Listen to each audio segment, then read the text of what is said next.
Hello guys, welcome back to my channel. This is Dr. Fix. Today I am running a diagnosis on a vibration at a high speed. So I've had this kind of problem a lot of time, but I have a peculiar one with this very car here that is quite unique, more than other cars that I've come across before. And today I'm going to be sharing with you guys not just the information, but also how to fix them.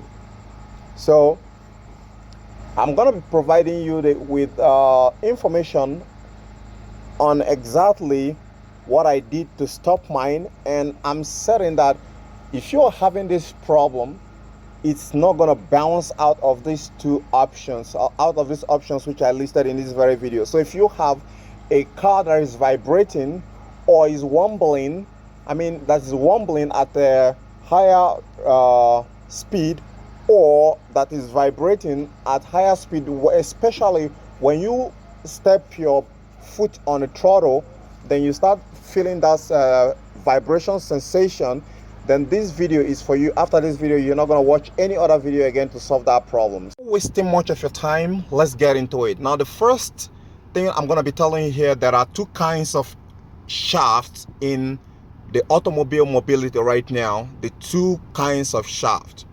Now, these two kinds of shaft, the two of them share common values on the inner side, the side that actually is attached to the gearbox, all right, to the transmission system. Now, out of those two, I'm going to be explaining one that is more easier to understand, and that is actually the inner cup that have a triangular form. If you're looking at it, it has a three finger, which is called which has a three finger with bearings in it, all right. The spider hook that's actually attached to the shaft. So I'm going to be showing you the picture here while explaining it to you. So most often times the bearing in each of the spider, one of them do get cracked, or one of there is none inside it. So what you're going to do in that place is to replace that bearing or replace the spider. Most often times when you're ordering for it, it should come with that kit. It should come complete, so you replace it, so you don't have to replace the whole thing. Replacing the entire shaft is more expensive, but replacing it pass after pass is way cheaper. Now, the second part which you're going to be looking at there after the spider bearings is the inner walls of the inner cup. All right, the inner walls of the inner cup, you need to use your hand and dip inside it and feel it. If there is any gallop right there, if it is not smooth from beginning to the end, it's going to be making that vibration when you step on the gas pedal. All right, so if there has some sort of a bump inside it where those grease used to be, then you need to replace it.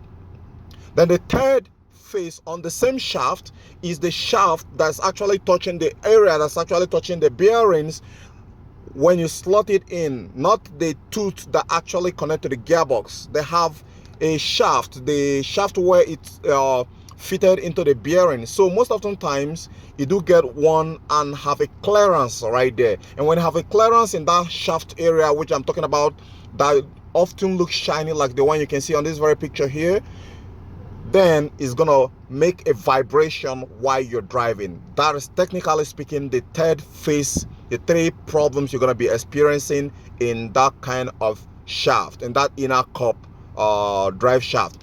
Now, the second type of that inner shaft has 8 bearings most of the time.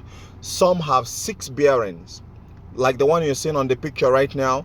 So this one doesn't actually, it can be actually that one of the cone is broken, or the basket is broken. I call it basket. All right, there's going to be a different description on the one which I'm going to be showing you right here, but the basket which I'm talking about is actually the area where the bearings are slotted in. So if you have any problem, replace it. Now, on the other side, which is different from the inner cup that actually causes the problem, is what I'm going to be explaining here. So you're going to be needing to lose the tires, lose the tie rod. Then you have a 3 bolts on, if it is jet that you are working on, I don't know the make you're dealing with there. Then lose out the shaft. This shaft is supposed to be 28 millimeter. Then you have the camber down there. You need to lose out this first, before you lose the tire, you have to pull off that cover right there where that corresponds to where the tire is, right? Now, before you have to leave the tire right there before you lose it. Now, the other one down there is most of the time 15 or 14 mil that's gonna lose it, the tree bolt that held the camber in place.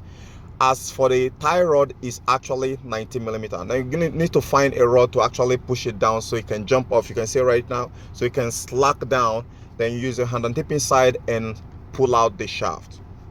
You can continue watching the video right there. You can slide the shaft the other hand, to the other side. So technically speaking, here are what you need to look out for.